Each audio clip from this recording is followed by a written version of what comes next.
Very happy to introduce Dr. Sankari Wegman, and she's the Assistant Director of the Fellowship in Integrative Medicine and Ayurveda for Advanced Healthcare Professionals. And you can read about her, or you may have been reading about her already on her Vita here. We're so delighted to have you, Dr. Wegman. Please begin. Good evening, everyone. My name is Sankari Menon Wegman, and my PhD is in physiology and health. And it's just such an honor to be here. I just wanted to thank Carla and Duncan, Dr. Brown, and Duncan Brown for the invitation, and also to everyone at this beautiful School of Medicine. And also a lovely welcome to our special guests from Iowa, where I'm also from. Dr. Bell and Ms. Sharma and the wonderful senior class. My two children also graduated from the school, so it's really just a joy just to be with everybody tonight and share a little bit about the topic for today, which is just to look at an overview of the research on the Transcendental meditation technique, the inward and outward strokes of meditation. And just a little bit of a background, I'm right now the assistant director to a fellowship program in integrative medicine and Ayurveda. And it's really one of the first fellowships to have a specialty in Ayurveda. It's for all licensed healthcare providers, physicians, DOs, et cetera, like that, who can be board eligible in integrative medicine. So it's absolutely huge. And part of our program is that all healthcare providers learn Transcendental meditation as part of their own self-care routine, and just for them to experience that value of ease, pleasantness, just less stress for a more effective practice, especially when we're talking about patient care. I'd like to also just start by saying, when we're talking about TM, it's one of the most widely researched meditation techniques. There's been over 430 research studies done in the last 5 decades, over 50 years of research on transcendental meditation in countries around the world, over 30 countries around the world, in medical schools, universities, different institutions. So it's kind of amazing to try to put together a little bit of an overview of the research that's taken place in the last 50 years. So I really want to also, give a big gratitude to all of the researchers over these last decades who've done such amazing work. It's spanning physiology, neuroscience, psychology, education, and public health. And so this little presentation, this review, really reflects the work of dozens of researchers, such as Dr. Nader, Dr. Orm Johnson, Dr. Wallace, Dr. Nidich, Dr. Schneider, Dr. Travis, Dr. Carla Brown, Dr. Duncan Brown, amongst many scientists who've investigated this physiology of deep rest and the integration of brain functioning and the impact that meditation has on our individual physiological health and the real potential of that in terms of whole person health. So just want to start with a little gratitude and dedication, because it's really amazing to see it all together. So even though this says learning objectives, it's really a way of really understanding the story. We're really weaving together a story.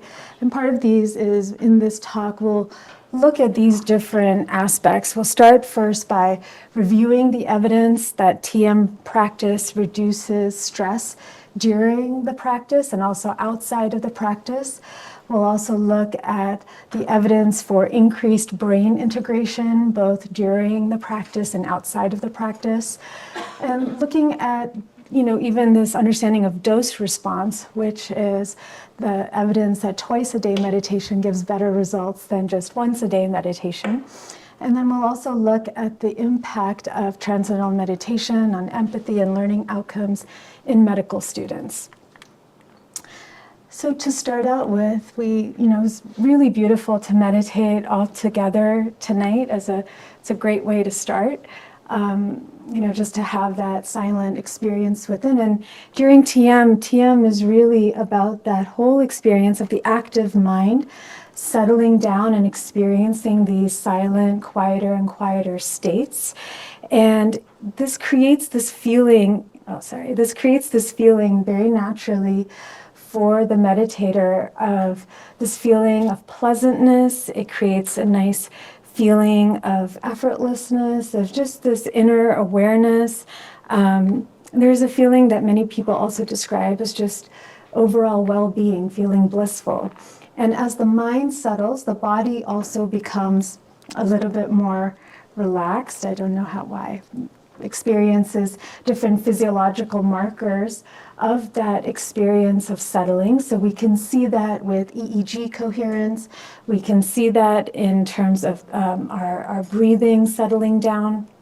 So in so many different ways, we see these physiological markers of reduced stress. And there's also this understanding with meditation that when we are meditating, there's an inward stroke as well as an outward stroke of meditation. So when we're talking about the inward stroke is really this experience of transcending. So this experience of transcending, we can say, is this value of restful alertness. And we see that in different markers, such as more coherence and brain functioning. We see that with EEG. We see increased intelligence, increased creativity, self-actualization, enlightenment. And then we have the outward stroke. So the outward stroke we can see with maybe there's some thoughts, but we know that thoughts are just this stress normalization. And so the evidence for stress reduction we see with autonomic stability and reduced cortisol, decreased anxiety, depression, and also hospitalization, because there's improved markers of health outcomes.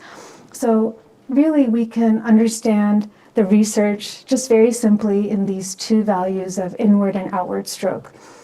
In the process of TM, this is a beautiful quote from Maharishi, the process of transcendental meditation is to experience the subtlest state of thought so that subtler states of thought can be experienced until the subtlest state of thought is experienced and then transcended. So when the subtlest state of thought is transcended, the thinker is left to himself in self-illumination. And that's such a beautiful way to express it. You know, we're going to get into the science, but it's really important to also remember this is just this beautiful experience of self-illumination. And that's something that has been described in traditions across centuries, that people have described these experiences of clarity, of wakefulness, of inner deep silence. We can see that experience as that value of clarity rising within, illuminated within. And this idea of a junction point is just a very simple way to describe that inner stillness that we dip into every time that we transition between waking, dreaming, and sleeping. This is a beautiful drawing by one of the researchers, Dr. Orm Johnson, and he's just showing that there is this junction point that we are dipping across many times during the day. You know, when we're falling asleep, we're just hovering between wakefulness and sleep, you know, between dream and sleep. Before we wake up, we're not quite awake. There's just this hovering kind of quality. And in Tian, we have that experience of just hovering, you know, we're awake, but there's a quietness, there's a restful alertness. And this matters because the nervous system is experiencing a deep level of rest. And this is really what we find is where all of those benefits start to emerge, is when the nervous system, the physiology is experiencing this deep value of rest. That's when the mind becomes really open to insight. And this is what we find, that great scientific discoveries happen during periods of rest. So it's not necessarily just this pushing through and strain value, but it's the rest value that gives rise to so many discoveries. You might remember how Archimedes was in the bathtub when he had that eureka, you know, that aha moment. Some people even say my greatest thoughts come in the shower, you know, where we're just resting. So this history of science, of arts, It's full of stories like this. This quote from Einstein, I think 99 times, and I find nothing. I stop thinking, swim in silence, and the truth comes to me. That's such a beautiful value if we think of just even your day today. You know, how was your day today? What all did you do? What all were you thinking? It's the next thing, the next thing, the next thing. And maybe we're feeling a little bit tired. We might pause, have that experience, take that dip into that value of the transcendent. And then we come out feeling rested. We come out feeling refreshed. And then suddenly the perspective on how we're viewing the same thing shifts. And so it's this beautiful experience. The truth comes to me. Einstein also, you know, he would share that he came across or came to so many of these discoveries through this value of rest. He really said it was a very, very intuitive way. It's not by conscious, logical conclusions, and that these sudden flashes of insight were really just part of a longer process. He used to close his eyes and he would hold a spoon and there would be a plate on the bottom. He'd close his eyes and then just in between, you know, he'd relax, the spoon would drop. And then just in between that, he would note what was coming to him. So it's really in these gap moments that there are these deep insights that build up over time. So it's really that breakthrough is in that letting go. And from this perspective of neuroscience, it's the shift out of effort, moving that, you know, experiencing that value of a global integration at the level of the brain. We call this that junction point. And this is really what happens when we have that value of restful alertness. This is something that TM can produce systematically. You know, we don't need a spoon or a plate for that, and we just close our eyes very easily, very effortlessly, and we just have that experience twice a day. It gives the brain repeated access to these highly integrated states. So that's really ideal for creativity, problem solving, deep learning, memory consolidation, as we'll see. There's a famous writer, James Thurber. He said that one of the hardest parts of being a writer is convincing your spouse that staring out of your window is actually that you're doing work. And you might have also had that experience where you just, you know, you just can't take in any more information. You just need to just be in the process. And this is, you know, something that neuroscience would say to James Thurber, that you're actually right. Across many fields, the studies on learning shows that the brain integrates information much more effectively when spaced practice, when there's some space that's there rather than continuous strain on the brain. That's not how the brain really processes and consolidates and learns and remembers and recalls information. It's through that gap value of giving the brain that value of rest, the whole physiology. So we really see that memory consolidation, whether it's emotional, factual, all of that happens during these restful states, including sleep, including dreaming. And that's really what we understand with the Transcendental meditation technique. We experience this unique value of restful alertness. And this is how the body gains deep rest. And this is really how we have all of these beautiful values of creativity, of integrated mode of functioning that supports all kinds of learning and all the physiological functions. This is just to kind of show that in a different kind of way of the importance of the active phase of something, the restful phase of something, and what that function is. So for example, even in the eureka experience at the top, there's an active phase. So this is that information acquisition. We're getting some information. But then there's a restful phase. So that is being consolidated maybe during dream state, maybe during some rest. And that is what's allowing for that generation of some new scientific principles, some new theories, some new levels of organizing power. It's really that there's this rest phase. And we see that in everything. We see that in language. You know, even the spoken word has gaps in it. So if someone is speaking to you very, very fast without any gaps, it's not a very, you know, way to understand or convey information. It's not a great way to represent those ideas or express emotions. You want to have a pause. And we see that even with the jokes. if you're watching anything, any comedians, there's usually a setup for a joke, and then right at the punchline, there's a little bit of a pause, and it's really that pause that allows for some new insight into that buildup of that joke. So we see that everywhere, whether it's in learning, when we're working out, we also have rest days. It's not just constant working out. All of this just to show the importance of the rest phase in order to whatever that goal is. So the rest is part of the whole aspect of all of these different functions, how it's getting assimilated, how it's getting understood, how it's getting consolidated, and what those new insights might be. So to look into that, this is really something that we can look with this beautiful research from Dr. Travis, who I think you heard from last time when he came up. And he might have talked about a neural signature to this state of restful alertness that we experience in TM with the default mode network. And the default mode network we can kind of understand as a self-referral system of the brain. And in 2017, Dr. Travis et al., he showed that TM produces a completely different neural signature than focused attention during meditation. This is during TM, the default mode network becomes more coherent, more stable, and the executive control regions of the brain quiet down. So it's suggesting a different kind of pattern. This is something that is described as automatic self-transcending, and it's where the mind is not manipulating attention, but it's just very much in the mode of settling inward.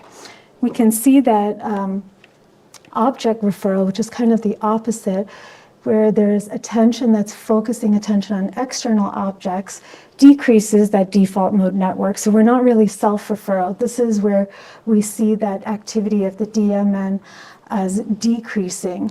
So this is more with focused attention meditations or open monitoring meditations. They both decrease that self-referral value. But in TM, what was found is that there's more of an internal focus on the self, on that value of transcending, and that value of that self-referral aspect, that internal focus on the self remains high. This is something known as automatic self-transcending, and in the TM technique, that DMN activity remains high. And it's effortless because the attention is drawn inward towards increasing charm. So it's interesting to note that this value of self-referral has its own kind of neural signature, automatic self-transcending. It's important to have that object referral. That's important as we successfully navigate the world, but it's also really important to have that value of that self-referral activity. That's where we're integrating all those pieces of information into some holistic knowledge. And this is really how we relate back to the self, and this is that experience that's seen in this neural signature with TM. You might have seen this also, where we see that when we first started, we talked about the active state of the mind settling to the more silent levels of the mind, and we see that reflected with different EEG signatures. So focused attention, this would be where we're voluntarily focusing our attention on something, and these are the different meditations that might be doing that. Maybe we're focusing it on the breath, for example. There's a different EEG signature with that. So focused attention practices generate more high frequency gamma, and this is reflecting more of an effortful concentration. We have open monitoring meditations, and this is more with mindfulness, with Kriya Yoga. And this involves where we're paying close attention to our thoughts. We're attempting to kind of have a neutral attitude towards them, even if they might be stressful. We're trying to have a neutral attitude towards that. And from here, we see that there's more theta activity that's there, and that's consistent with more of this open monitoring, where there's just watching these thoughts. And then with transcendental meditation, we have this more different neural signature with EEG coherence, with automatic self-transcending. This is a third category in and of itself, and this is characterized by alpha 1 EEG, and this is really more of that effortless state of restful alertness. And this is really a key point, that it's a distinct neurophysiological pattern from both focused attention and open monitoring that we see with TM, with this silent experience of pure consciousness. We can see this also in a different way. We see that different meditation techniques produce different brain states. And in mindfulness, this tends to increase theta and alpha 2. So this theta and alpha 2 is linked to active monitoring. Alpha 2 is related more to the visual. So when you close the eyes, it's still with active monitoring. This is called cortical idling, where there's some effortful attention. The visual system is quiet, but there isn't that full difference with transcendental meditation, where here you can see this is alpha 1 coherence. And this is really the hallmark of restful alertness. You can see the difference in the brain waves also with mindfulness practice, where that different activities, each point represents one of the different markers that are put on the head. So you can see the different brain activities. And with alpha 1, with transcendental meditation, this is really that hallmark of restful alertness. The mind is awake, inwardly settled, and it's not processing any kind of specific content. This pattern has been replicated for more than 50 years. So what we're seeing here is not just a one-time thing. It's over 50 years. We also have Dr. Wallace, who first really did some pioneer work confirming this kind of a very different whole state of being. This whole state of restful alertness we have found with alpha 1 correlates with higher creativity, better cognitive flexibility, emotional stability, moral reasoning, and lower anxiety. So while meditations have very important benefits, we're seeing this unique integrated state that can be accessed systematically every time, having unique benefits of this integrated physiology that's quiet, it's wakeful, it's orderly, and that allows for greater clarity, adaptability. It allows for whole brain functioning. So you can see that global integration through these EEG patterns. So this neural signature has numerous impacts. And in a series of 3 randomized controlled trials, we see this experiment was published in Intelligence magazine by So and Dr. Orm Johnson, and they examined how TM affects multiple dimensions of cognition and what those different benefits were. So we see that there is creativity, practical intelligence, field independence, mental efficiency, fluid intelligence. And what we see is that same, intuitive insight that we gained looking at the DMN with that self-referral aspect of automatic transcending, we see how that, comes out with these different benefits of the TM meditation technique. So when we're talking about creativity, that's measured by flexibility and originality of thinking. So that is, that rest that we experience allows for greater creativity. It allows for greater insights.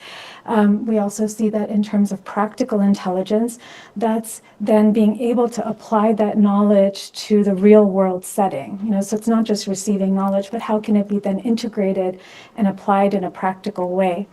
And that we also see with field independence, and that means that you can separate relevant information from information that's not that relevant, very, very quickly. And that's super important, especially with everything that you're doing with clinical reasoning. You want to be able to look at something and be able to separate what is really the most important thing, so you can make a very quick decision, quick diagnosis. So that value of field independence is practical in so many different ways. Also with mental efficiency, how quickly and clearly the brain is able to process information. And fluid intelligence is that ability to solve new problems, to be able to recognize patterns really quickly. And this is also consistent with that full brain global integration, full brain research that we've seen with the EEG coherence. So what we see is when we're talking about cognition, we're not just talking about one thing, we're talking about multiple abilities. And this is something that was seen over months as well. And this grew over time. So we see that TM facilitates a more integrated baseline of brain functioning. We see the study of improved math and English scores in middle school students.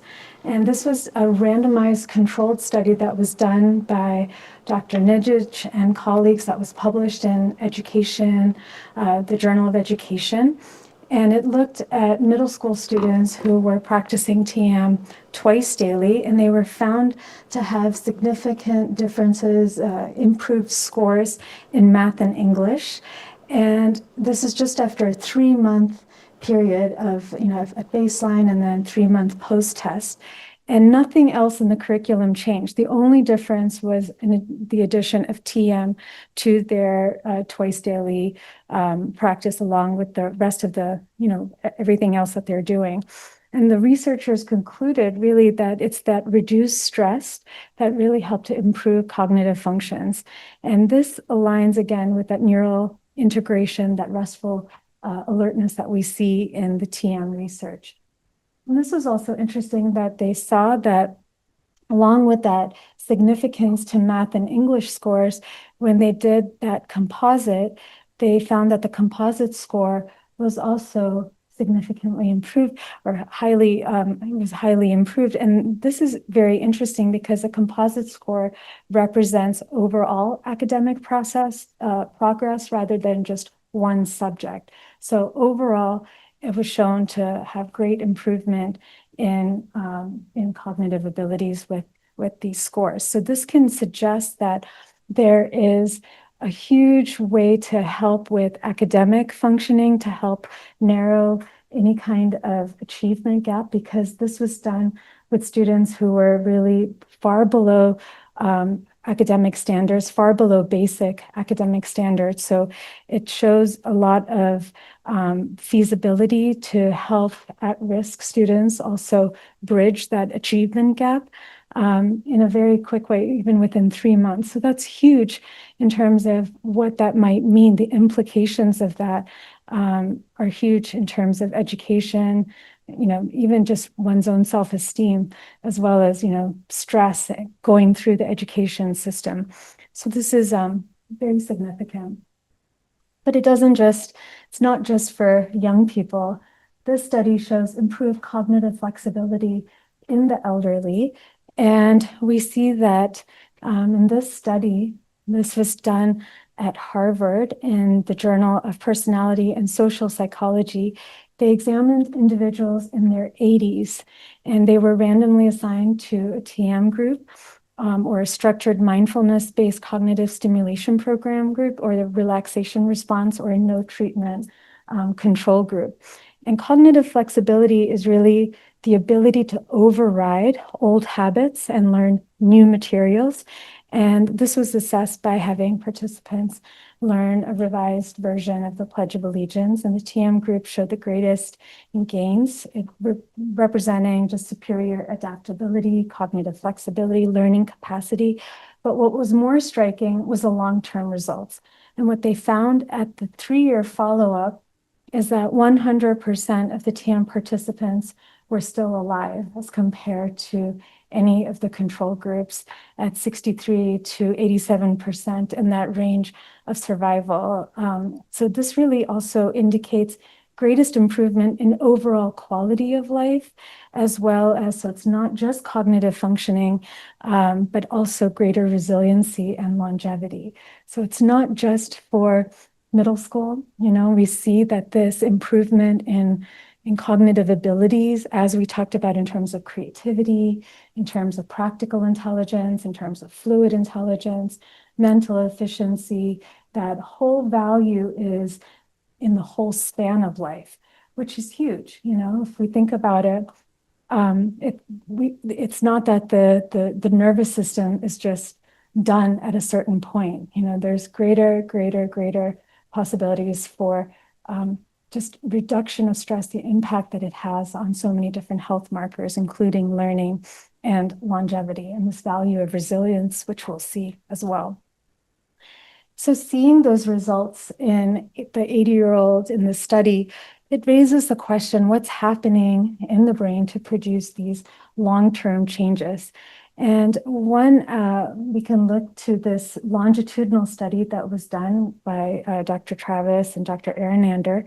They measured frontal EEG coherence before people learned TM, so that at baseline, and then also at 2 months and 6 months and at 12 months. And what you'll notice here is that red line or the pink line or the pink dots with the red line, this is showing coherence during the practice of TM. And you can see that from baseline to 2, 6, and 12, that coherence is, markedly increased, but then it kind of stays the same, whether you're at 2 months or 6 months or at 12 months, that value is pretty much the same. What's interesting is when the eyes are open and they have a reaction time task, and this is coherence that's being measured outside of meditation. And this line shows with the reaction time task that it gradually increases over time. So this kind of suggests that really what we're doing when we're meditating is we're changing our physiology to function more coherently in activity.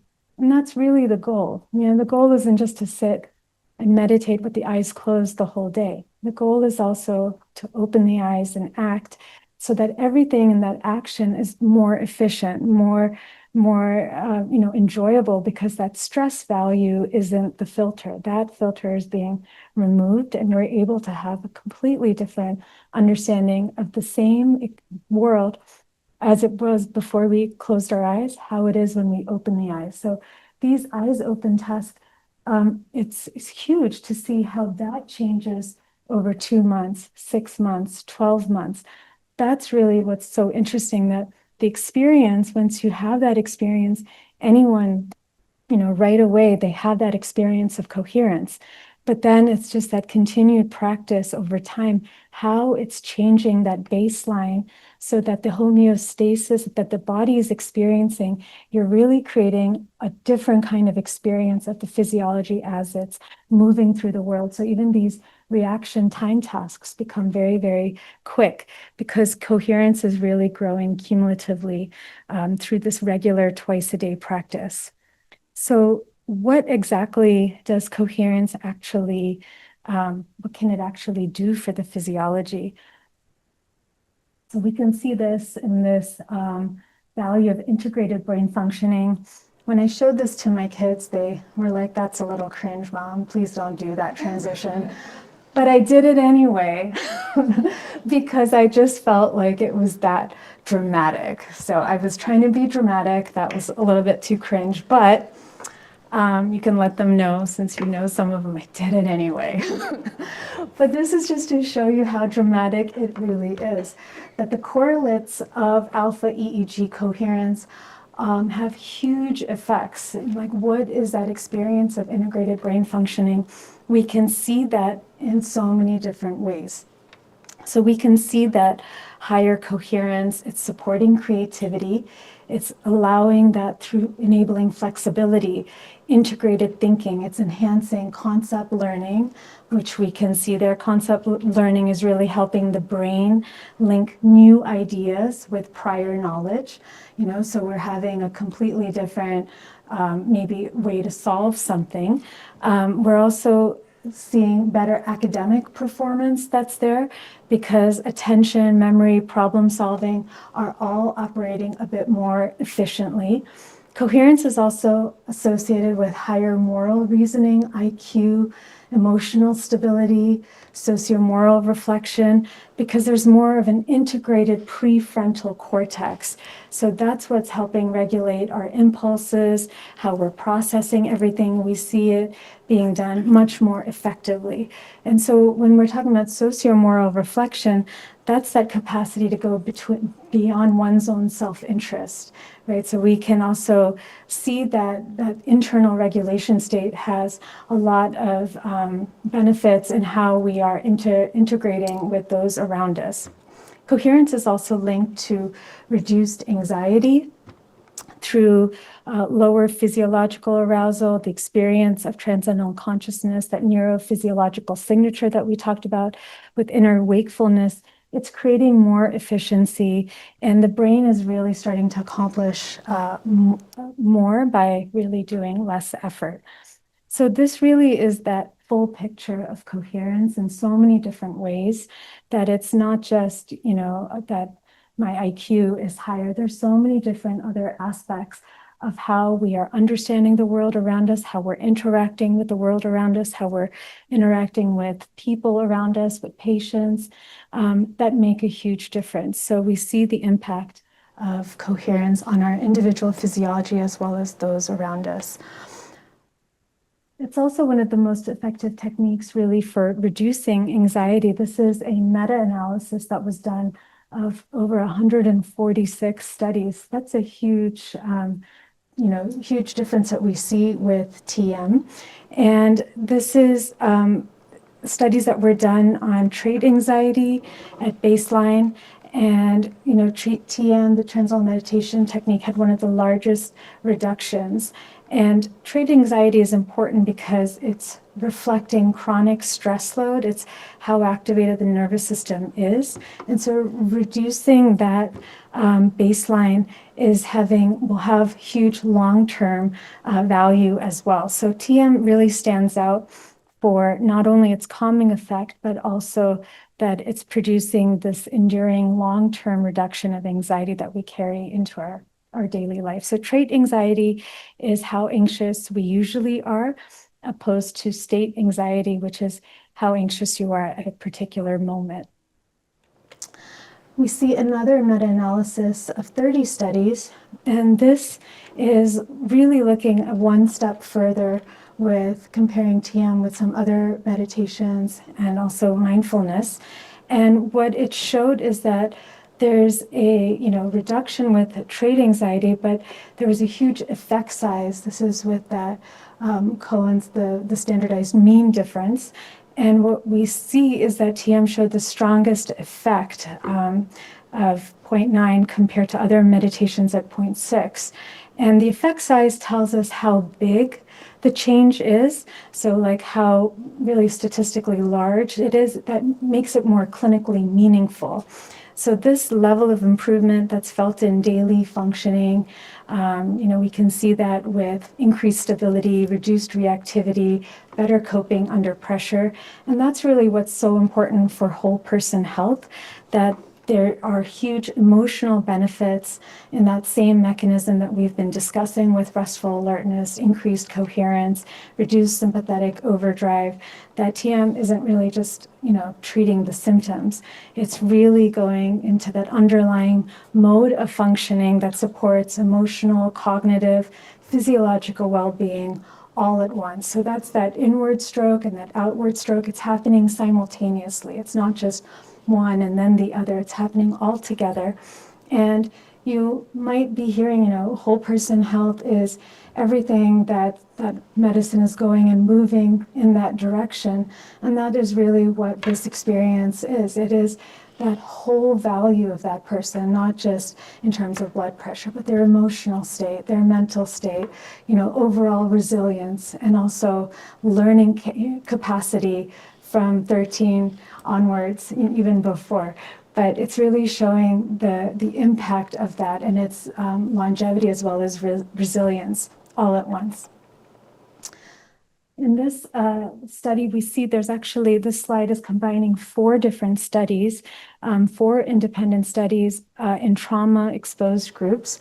whether it's the US military, students with diagnosed PTSD, nurses during COVID-19, women recovering from domestic violence. And along all 4 studies, the pattern is consistent that the TM group, shown by the dotted line, there had substantial reductions in PTSD or trauma-related symptoms, often within 4 to 8 weeks. So that's huge. And what also is what we see in military personnel, TM improves symptoms as much as prolonged exposure, but with fewer dropouts. In the students, TM produced dramatic reductions compared to no treatment. So what really is most striking with this is that it's consistent, these findings, along with just the reduction, but also approximately when we start seeing that reduction.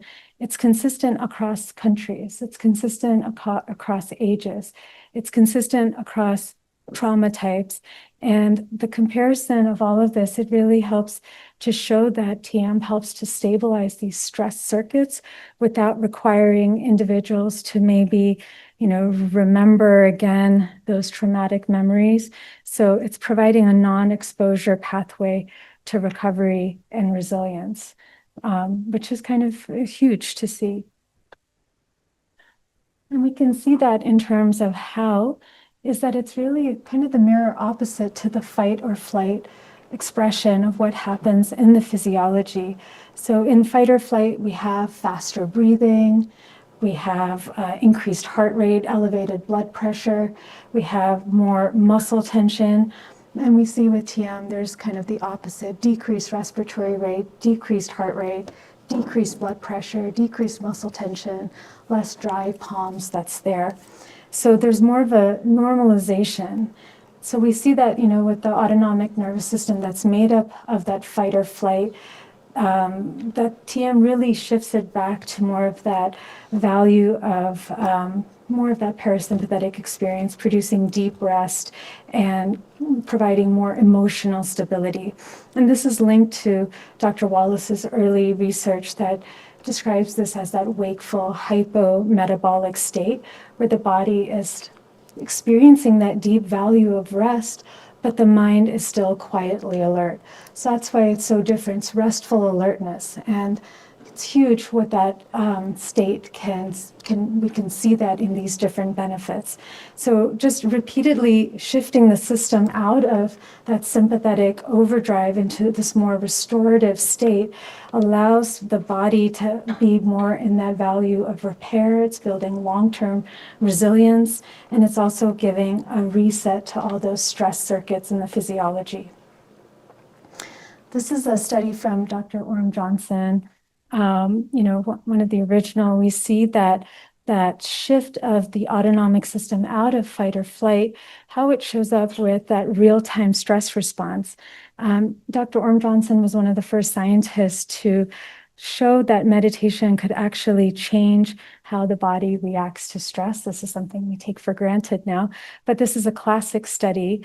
And what we see in this is that the TM group showed a much faster recovery to a stress response with fewer secondary reactions. So in other words, their system learned to reset much more quickly, and they didn't get stuck in this prolonged activation stage. They also showed a simpler, cleaner pattern of response, not a jagged kind of reactive pattern. And a recent randomized control trial went a little bit further with college students, and it showed that TM not only it increased brain integration, reduced sleepiness, and it was more efficient and created a more resilient nervous system. So again, we are seeing that whole pattern of what rest allows for the physiology. Another way to see how TM stabilizes the nervous system is to see what happens even when nothing stressful is actually happening. So even at rest, the sympathetic nervous system might be sending these microbursts of arousal, spontaneous skin resistance response. This is like a little flicker of micro stress on the surface. And one of the earliest studies showed that these micro stresses, that meditators of TM had fewer of these unconscious stress spikes than matched controls. So controls produced about 20 to 30 of these microbursts per minute, while meditators produced maybe just a handful.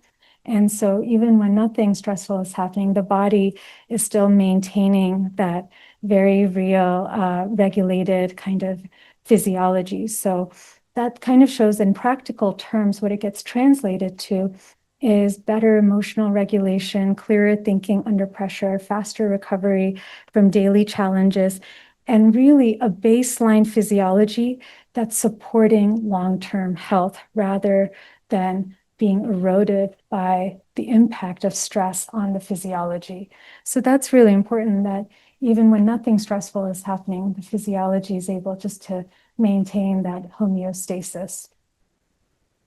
And this kind of brings us into those benefits and looking at the dose response with that. During TM, the brain starts to function more coherently, more orderly, which we've talked about. And through regular twice-a-day practice, the brain becomes habituated to a function that's more coherent in activity, as we've seen. So researchers measured and saw that twice-a-day TM practice produced a 95% increase in stress resistance, while TM once a day produced a 55% increase.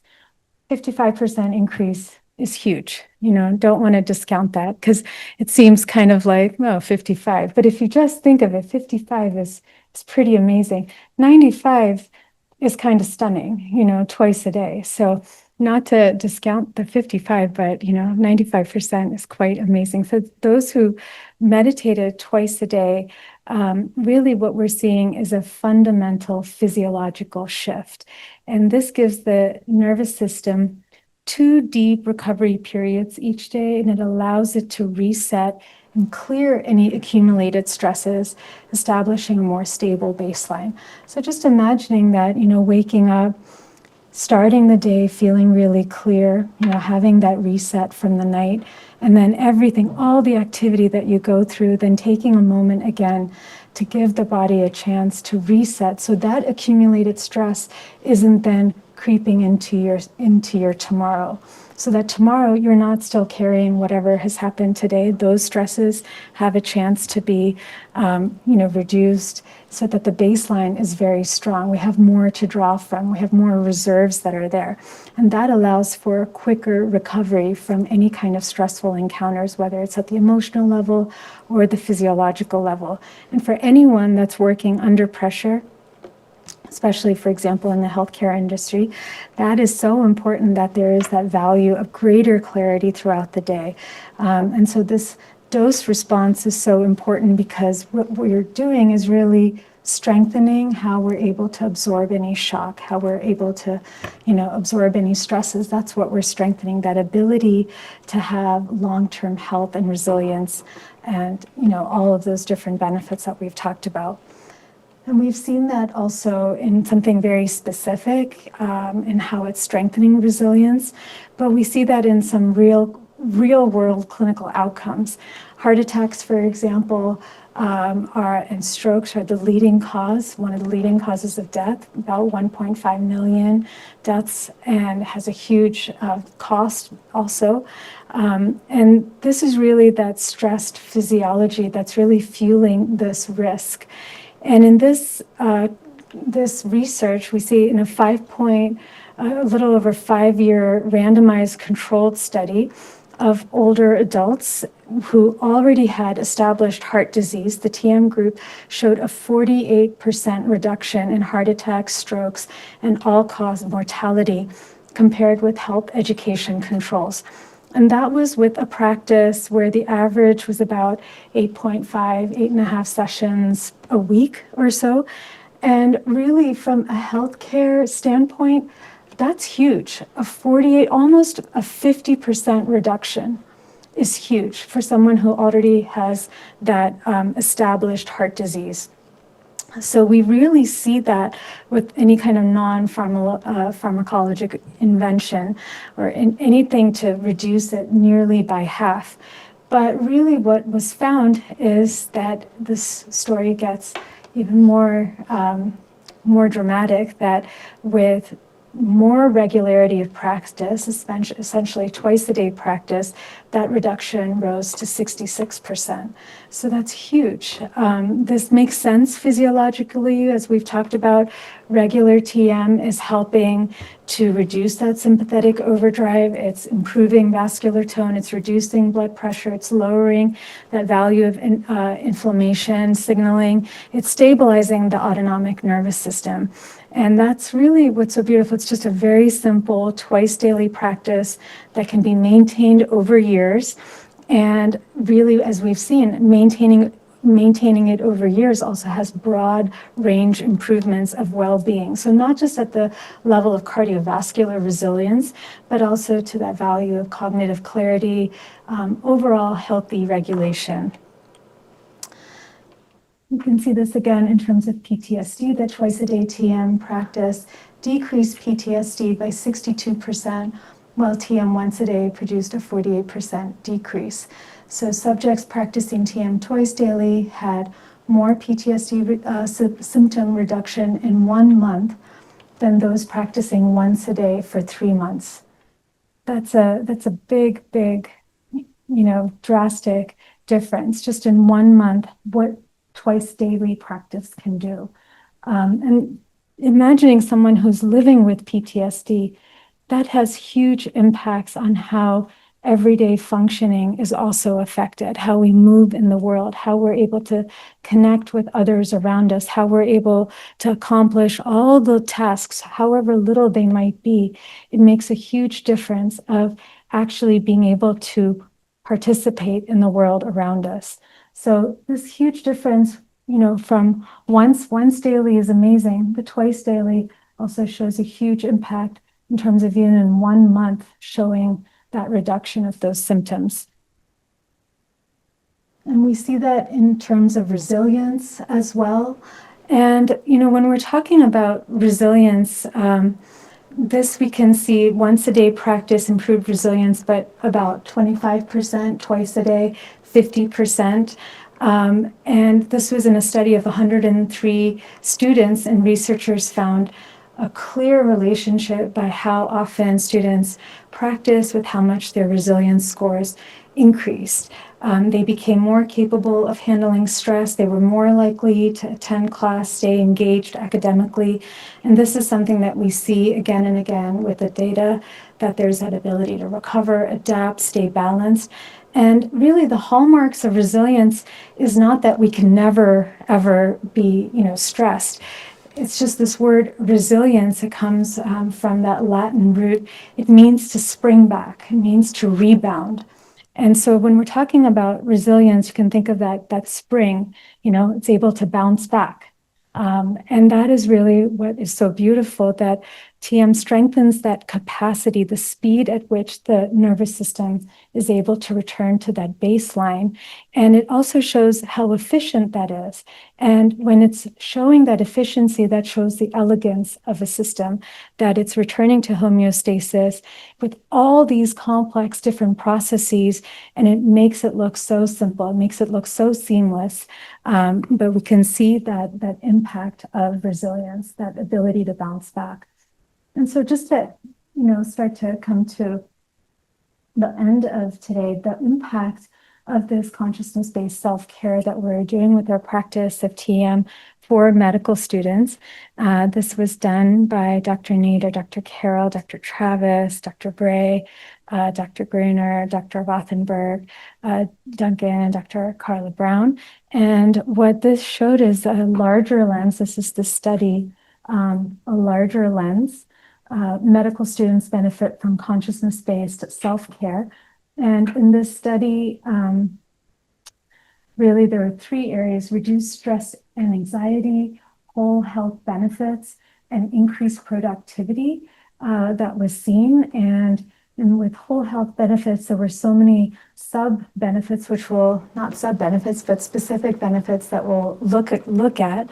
There's greater mental clarity and improved focus. And this is with that greater, frontal alpha coherence. You can see that cognitive load from chronic sympathetic activation was definitely improved with the TM practice. Students experience clearer thinking, sustained attention, faster return to task after a distraction, the experience of feeling there's more room in one's mind, increased emotional stability, compassion, empathy, increased confidence, sense of control, and adaptability, which is so important. When you might feel like you have no control as you're kind of going through the day, or if you're like reading the news, just feeling very alone, isolated, this value of increased sense of self that we talked about, that value of being self-referral, increased resilience, energy, stamina, efficiency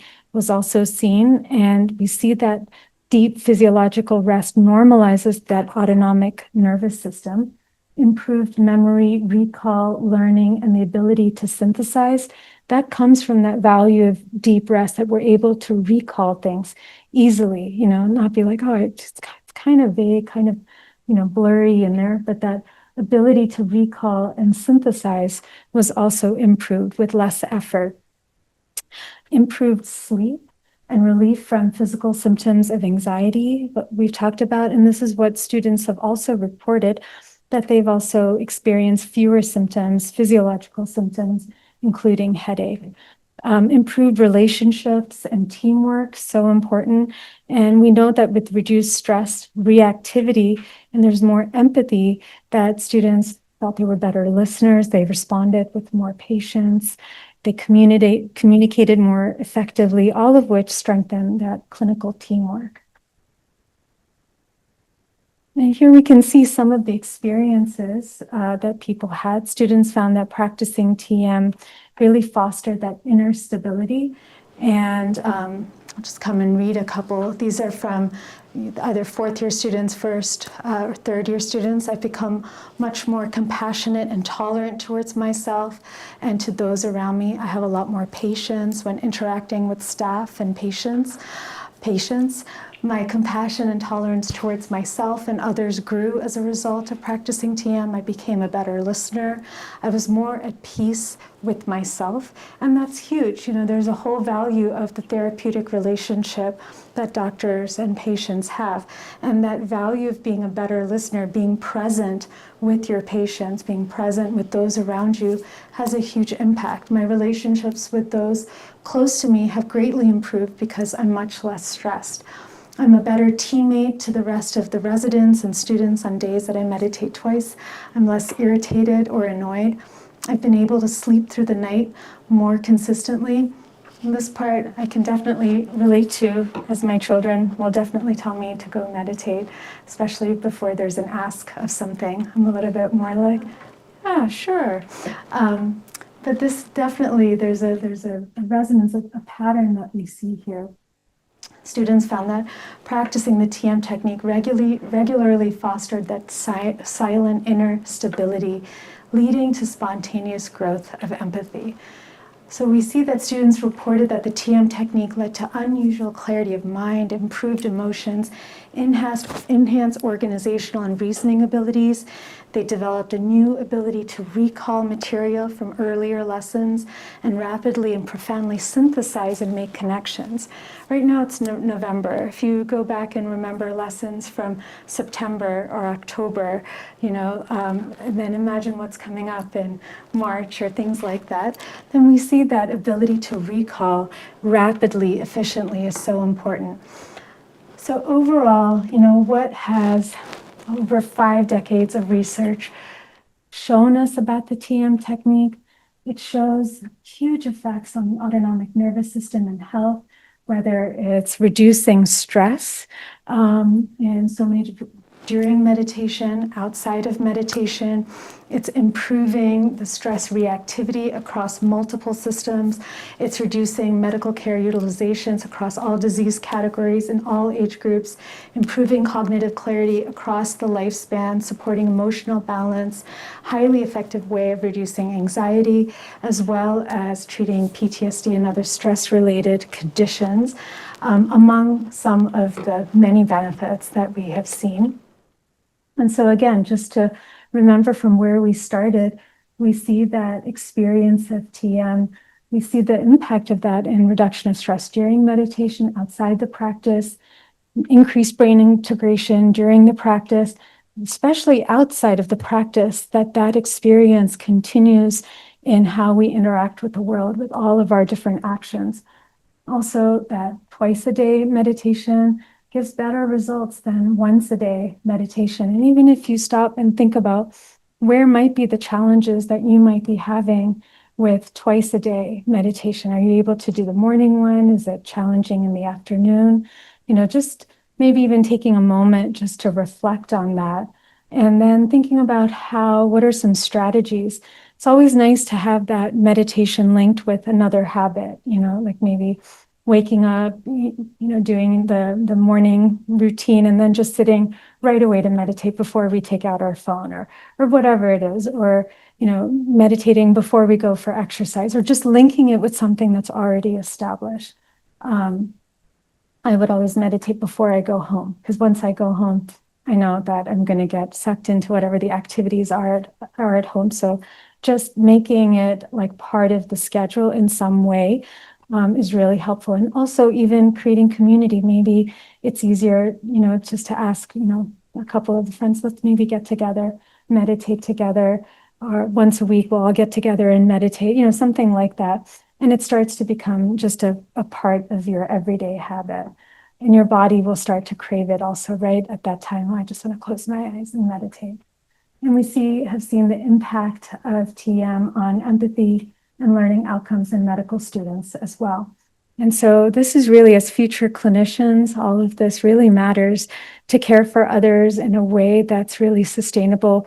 It's so important to preserve your own emotional health, your own physiological health, your own mental health, because that's really how you then uplift and provide that clarity of whole person health for your patients.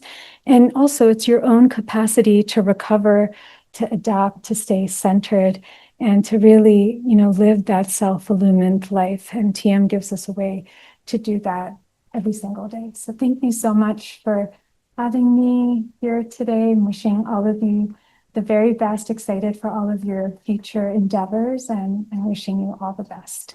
Thank you.